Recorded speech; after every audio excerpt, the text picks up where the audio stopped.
So hi guys, welcome back to my YouTube channel set time bound goal and this और संदीप भैया। और guys चलिए हम बात करते हैं कि टू काउंसलिंग के राउंड थर्ड के बारे में। अब चूंकि राउंड 2 समाप्त हुआ और कल से राउंड थर्ड की चॉइस फिलिंग आपकी स्टार्ट होने वाली है। कल से राउंड थर्ड की आपकी चॉइस फिलिंग स्टार्ट होगी और 25 तारीख को ही चॉइस फिलिंग होगी। एक ही दिन में आपको चॉइस फिलिंग कंप्लीट करना है और उसके बाद से 26 को आपका रिजल्ट आ जाएगा।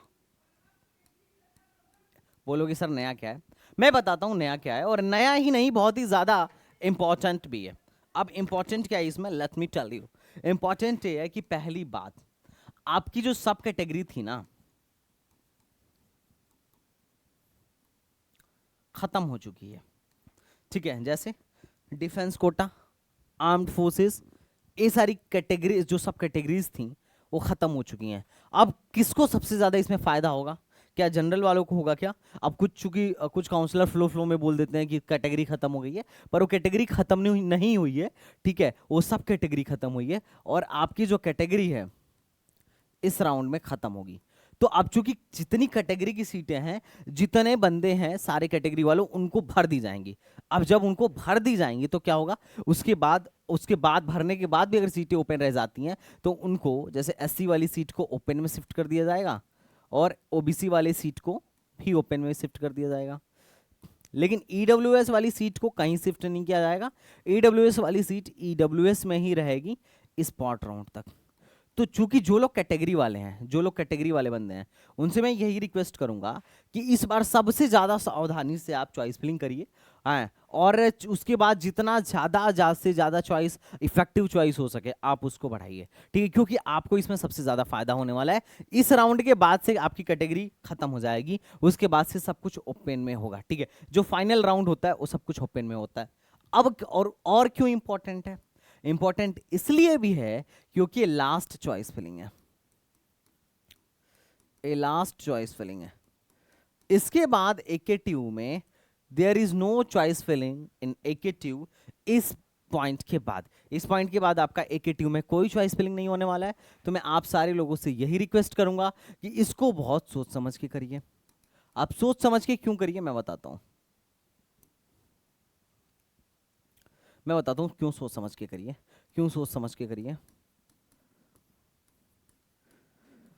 देखिए, आपका थर्ड राउंड होगा, उसके बाद से जो चॉइस आपने भरा है वही फोर्थ राउंड में चलेगा, और वही चॉइस फिलिंग आपके इंटरनल स्लाइडिंग में भी जाएगा।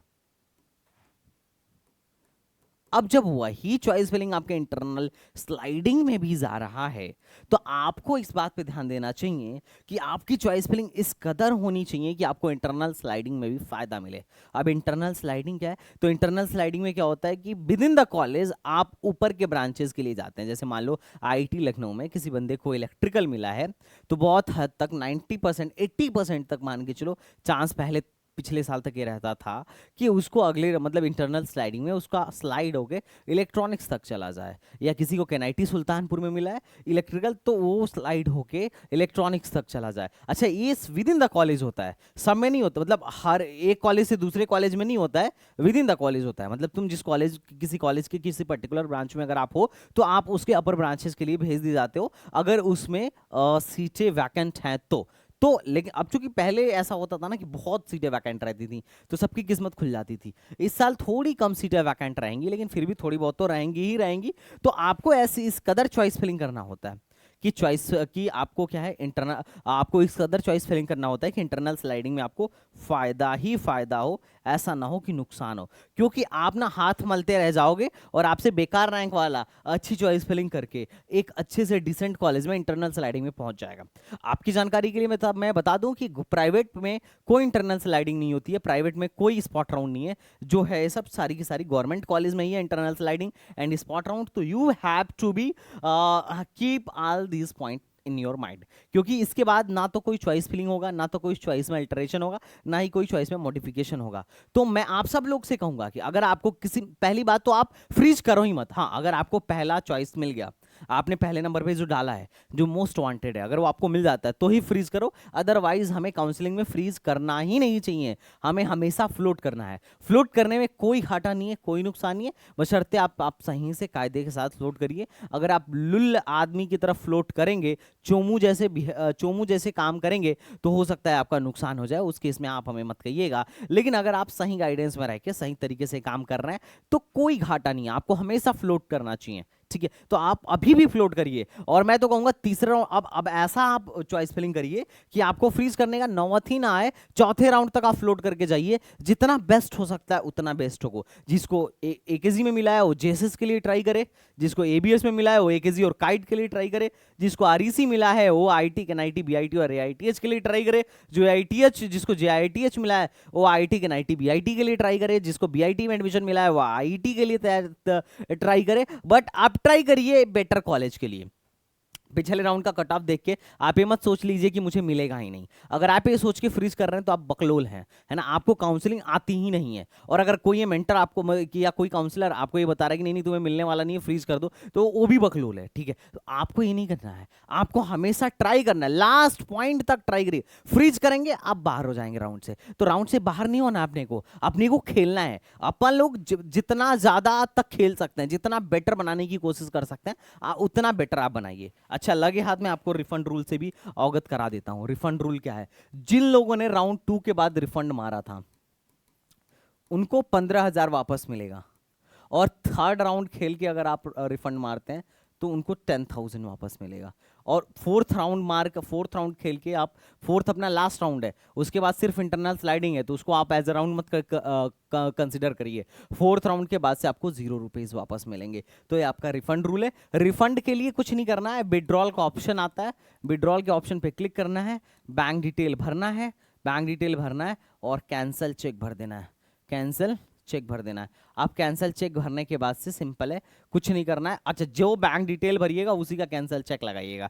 इसके रिगार्डिंग में ऑलरेडी यूट्यूब पे वीडियो डाल दिया था कि कैसे विड्रॉल लेना है, पिछले साल वाला ही प्रोसेस है, तो वही वीडियो आप देख लीजिएगा, आपका कम बन जाएगा। ठीक है, आप बात करते हैं कट ऑफ का। तो एक्सपेक्टेड कट ऑफ, तो भाई पिछले साल से कट ऑफ लो जा रही है, और उसका हमने एक आपको फ्री प्रेडिक्टर भी दिया था, जो आपको बेसिकली फिल्टर करके बता दे रहा था कि आपको पिछले साल के अकॉर्डिंग कौन कौन सा कॉलेज मिलना है। तो मैं बोला था कि जो कॉलेज आपको पिछले साल मिल रहा था वो इस साल 110% मिलने की गारंटी है, तो आप निश्चिंत होकर उससे प्रिडिक्ट कर सकते हैं। और आपको चॉइस फिलिंग बहुत ही बेहतरीन ढंग से मॉडिफाई करना चाहिए, थोड़ा सा ना दूरदृष्टि रख के मॉडिफाई करना चाहिए, जल्दी जल्दी में मत करिएगा। और अगर आप एसटीबीजी से जुड़े हुए हैं तो आप इस बार अपने मेंटर से इसके रिगार्डिंग जरूर बात कर लीजिएगा, आप हमसे भी बात कर लीजिएगा, ताकि आपके लिए कोई पॉइंट ना छूटे यार। जितना बेस्ट हो सके हम आपको उतना बेस्ट कॉलेज दिलवाएं, तीसरे में फ्लोट करवा के बेटर दिलवाएं, चौथे में फ्लोट करवा के बेटर दिलवाएं। और तुमने देखा भी होगा हमारे कितने बच्चे पिछले सेकंड राउंड में कितनों का अपग्रेड हुआ,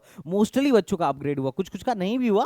अगर आपका अपग्रेड नहीं हो रहा है तो परेशान मत हो, आप अगले राउंड के लिए जाओ, अपग्रेड होगा। और जिनको अपग्रेड हो गया तुम भी परेशान होकर खुश होकर फ्रीज मत करो, तुम और अगले राउंड के लिए जाओ ताकि और बढ़िया मिले। अब कुछ लोग कहेंगे लालच बुरी बला है, भाई लालच बुरी बला नहीं है, आपको स्किल ना आना बुरी बला है। आपको काउंसलिंग समझ में आनी चाहिए कि कैसे हो रही है काउंसलिंग, ये भी एक आर्ट है, आप इसे सीखिए, क्योंकि इस पे आपका बहुत हद तक डिपेंड करता है कि आपको कौन सा कॉलेज अलॉट होने वाला है। तो आप रिस्क मत लीजिए, ठीक है। अब ये बात तो आपको समझ में आ गया होगा। अब मैं कट ऑफ के बारे में बात करूं तो भाई कट ऑफ लो जा रहा है, गवर्नमेंट का भी लो गया है और प्राइवेट का भी लो गया है। अब एक छोटे से वीडियो में मैं बहुत तगड़ा एनालिसिस करके तो आपको नहीं बता पाऊंगा, लेकिन मैं आपको बताता हूं, मैं एक नेक्स्ट वीडियो इस पे बना दूंगा जिसमें मैं सेकंड राउंड और थर्ड राउंड के कट ऑफ को एनालाइज करके आपको दिखा दूंगा। और अपन लोग फोर्थ राउंड के लिए प्रेडिक्ट भी कर सकते हैं उससे कि फोर्थ राउंड में कितना कट ऑफ रहने की संभावना है। फोर्थ राउंड में सबसे ज़्यादा अगर किसी को फायदा होगा तो जनरल कैटेगरी के कैंडिडेट को फायदा होगा। तो मैं आप लोगों से कहूँगा कि आपको फ्लोट करते रहना है, आपको फ्रीज पे नहीं रुकना है। अगर आप बहुत ज़्यादा मोस्ट सेटिस्फाइड हैं तो फ्रीज करिए, लेकिन फ्लोट करते टाइम आप ध्यान रखिएगा कि जो कॉलेज आपको मिला हो उससे बेटर कॉलेज और बेटर ब्रांच ही ऊपर हो, नीचे ना हो, क्योंकि अब ऊपर वाली ही चीजें देखी जाएंगी, नीचे वाली चीजों से जो मिल गया उससे कोई मतलब नहीं है। तो अल्टरेशन पे इन सारी चीजों का आपको ध्यान रखना है। अच्छा, कुछ बच्चे मुझसे पूछ रहे थे, एक बड़ा ही सवाल था कि सर 4 नई आरईसी ऐड हुए हैं, फिजिकल रिपोर्टिंग डॉक्यूमेंट रिक्वायर्ड पे ऑलरेडी वीडियो बन चुकी है, आप वहां से जाके उन वीडियोस को देख लीजिएगा। अब कुछ बच्चों का सवाल था कि सर आरईसी बस्ती, REC Gonda, REC Mainpuri, REC Pratapgarh, ये कॉलेज हमको मिले हुए हैं, इनके लिए फिजिकल रिपोर्टिंग कहाँ करनी है? तो देखो आरईसी प्रतापगढ़ का तो ऑफिशियल नोटिस आ गया। अच्छा, इनके ऑफिशियल अभी मैं जो बता रहा हूँ उसमें कुछ बातें ऑफिशियल भी हैं और कुछ बातें ऑफिशियल नहीं भी हो सकती हैं, लेकिन कुछ सूत्रों से मुझे पता चलता रहता है। लेकिन अभी जो ऑफिशियल है मैं दिखा देता हूँ। राजकीय इंजीनियरिंग कॉलेज मिर्जापुर का कहना है कि इसका कार्यालय शिविर राजकीय इंजीनियरिंग कॉलेज सोनभद्र में है। ये राजकीय इंजीनियरिंग कॉलेज मिर्जापुर में प्रवेश लेने वाले नए बीटेक के छात्रों को सूचित किया जाता है कि एपीजे अब्दुल कलाम यूनिवर्सिटी के समय सारणी के अनुसार फिजिकल रिपोर्टिंग 29 व 30 सितंबर को प्रातः 10 बजे से 5 बजे तक किया जाएगा और इतने तक जमा किया जाएगा। ठीक है, ये ध्यान रखिएगा। हाँ ठीक है। इनकी फीस क्या है? तो इनका फीस ये है कि भाई साहब अपना 68,300 रुपया है, जिसमें से आप 20,000 वापस कर दीजिए और उसके बाद से 48,300 का डिमांड ड्राफ्ट आपको लेके आना होगा। और कहाँ पे लेके आना होगा? यहाँ पे इनके कार्यालय शिविर राजकीय इंजीनियरिंग कॉलेज सोनभद्र में लेके आना होगा। ठीक है। अब उसके बाद से क्या है कि अनुसूचित जाति और सूची जाति के ऐसे छात्र छात्राओं जिनकी वार्षिक आय 2.5 लाख से कम है, ऐसे छात्रों को आय प्रमाण पत्र एवं मूल जाति प्रमाण पत्र की छाया प्रस्तुति करने पर उन्हें शुल्क 4,000 का डिमांड ड्राफ्ट जमा करना होगा। ठीक है। ऐसे छात्र छात्राओं को छात्रवृत्ति शुल्क प्रति आवेदन फॉर्म भरना अनिवार्य है। मतलब क्या है कि जैसे जो लोग अनुसूचित जाति और अनुसूचित जनजाति मतलब SC ST वालों को बेसिकली ये कह रहे हैं कि जिनकी आय 2,500 से कम है उनको सिर्फ 4,000 रुपये देना है, उनका इसके अलावा कोई फीस नहीं लगेगा। लेकिन उनको छात्रपूर्ति या शुल्क प्रतिपूर्ति आवेदन फॉर्म भरना होगा, ताकि आपका मतलब वहां से लोग पैसे अपने फीस का ले लें। पहले आपको मतलब स्कॉलरशिप से पैसे ले लेंगे बेसिकली, और शुरू में आपको सिर्फ 4,000 ही देना होगा अगर आप SC या ST हैं तो। ठीक है। वैसे यार इसमें तो मुझे खास फायदा नहीं दिख रहा है, क्योंकि वैसे ठीक है, अच्छी बात है, अगर पैसे नहीं है तो तुम 4,000 में जाके यहाँ बीटेक कर सकते हो, SC ST से बिलोंग करते हो तो। लेकिन तुम्हारी स्कॉलरशिप भी तगड़ी आती है, 1 लाख से लेके 1,10,000 तक स्कॉलरशिप आती है। दूसरा, AKTU द्वारा प्रदत्त अलॉटमेंट लेटर के अलॉटमेंट डिटेल वाले जिनको TFW भरा है, जिन लोगों ने TFW भरा था उनको 83,000 का डिमांड ड्राफ्ट लेके आना है। Demand draft in favour of director REC Mirzapur, payable at Mirzapur का बनवाना है। ठीक है। ऐसे छात्र छात्रों की फिजिकल रिपोर्टिंग 29-30 को राजकीय कॉलेज सोनभद्र में होगी। मतलब इनकी क्लासेस सोनभद्र में होगी और रजिस्ट्रेशन फॉर्म के साथ नियमानुसार शैक्षणिक एवं अन्य प्रमाण पत्रों की फोटोकॉपी संलग्न जमा करके वो जमा करना है। मतलब तुम्हें इन्होंने साफ साफ बोला है कि ये सारी चीज़ें इनको चाहिए, और इनको जो है इनकी जो चॉइस, इनकी जो क्या कहते हैं फिजिकल रिपोर्टिंग होगी। अब चूंकि मिर्जापुर तो बना ही नहीं है, तो वो इनका जो होगा वहाँ पे होगा, सोनभद्र में होगा। और जो मैं बता रहा था तुम्हें कि जो रूल जो मतलब मुझे पता चला कि इनका बस्ती, गोंडा, मिर्जापुर और प्रतापगढ़ में कॉलेजों का पठन का कार्य क्रमशः राजकीय इंजीनियरिंग कॉलेज अंबेडकर नगर, ठीक है, बस्ती का अंबेडकर नगर, और उसके बाद गोंडा का IIT लखनऊ, और मिर्जापुर का तुम्हारा REC सोनभद्र, और प्रतापगढ़ का तुम्हारा KNIT में चलेगा। ठीक है। जैसे ये जो है ना BIT, इसका REC सोनभद्र, और इसका KNIT सुल्तानपुर, और इसका IIT लखनऊ, और बस्ती का शायद REC अंबेडकर। और इनकी फीस भी लगभग 68,400 ही है, 68,400 ही है, 68,400 ही है लगभग सारी RECs का। और इनके लिए यहाँ ही फिजिकल रिपोर्टिंग करनी है, और उसके बाद से और फिजिकल रिपोर्टिंग यहीं करनी है इन सारे नई RECs में, और फीस भी इतना ही जमा करना है जितना मैंने आपको बताया। अच्छा, इससे रिलेटेड बाकी का अभी ऑफिशियल जैसे ही नोटिस मिलेगा, मैं अब वीडियो तो सब पे नहीं बनाऊंगा, पर आपको टेलीग्राम चैनल पे प्रोवाइड करा दूंगा, तो आप टेलीग्राम चैनल उसको डाउनलोड करके रखिएगा। ठीक है। तो ये सारी बातें हैं फिजिकल रिपोर्टिंग नई RECs को लेकर। बच्चे बड़े परेशान थे, तो मैंने सोचा चलो इन पर थोड़ा सा इनकी प्रॉब्लम सॉल्व किया जाए। और अगर इन क्लासेस यहाँ चलती हैं, जैसे मान लो गोंडा की क्लासेस आईटी लखनऊ में चलती है, तो फिर यार तुम लोग इन सारी आरईसीज को इंक्लूड कर सकते हो। मतलब एक लुल्ल सी यूनिवर्सिटी में जाने के बजाय आप एक ठीक ठाक या नई वाली आरईसी में भी जा सकते हो।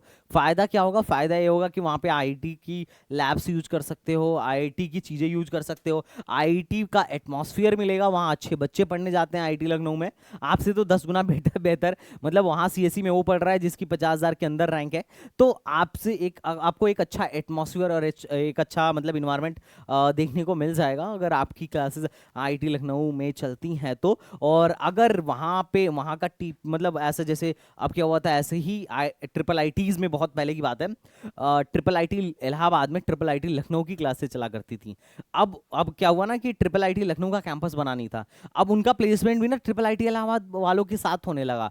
तो हुआ क्या कि ट्रिपल आईटी इलाहाबाद का तो एवरेज पैकेज 30 लाख का था, तो उस टाइम पे ना ट्रिपल आईटी लखनऊ का भी एवरेज पैकेज स्टार्टिंग ही 22 लाख से हुआ, एवरेज पैकेज 22 लाख का। तो इतना तगड़ा, क्योंकि भाई मतलब जो कंपनियां आ रही थी इनका भी उसमें फायदा हो रहा था, ये लोग भी बैठ रहे थे, तो इनको कोई टेंशन नहीं था, इजीली उनका क्या हो गया, प्लेसमेंट हो गया। अब अभी अभी ये तो श्योर नहीं है कि तुम्हारा प्लेसमेंट उनके साथ होगा कि नहीं होगा, लेकिन अभी देखते हैं, जैसे इस पर न्यूज आएगा मैं बताऊंगा। पर अगर आपको आईआईटी लखनऊ में जाके पढ़ने का मौका मिल रहा है फिलहाल में, तो यू कैन कंसीडर, अगर आपकी 6 लाख 7 लाख रैंक है तो, क्योंकि 5 लाख से ज्यादा वालों को भी आरईसी बस्ती और गोंडा इस समय अलॉट हो जा रहा है। तो खैर चलो, बहुत ज्ञान हो गया। तो अब किस टॉपिक पे अगर तुम्हें डाउट हो किसी टॉपिक पे तो बोल देना, मैं वीडियो बना दूंगा। जब तक तुम में से हर एक का एडमिशन नहीं हो जाता मैं तुम्हारे साथ हूं। और भाई साहब, अगर अभी तक आपने हमारा प्लान ज्वाइन नहीं किया तो फटाफट प्लान ज्वाइन कर लीजिए। तो चलिए मिलते हैं नेक्स्ट वीडियो में, तब तक के लिए बाय बाय, टाटा एंड जय हिंद।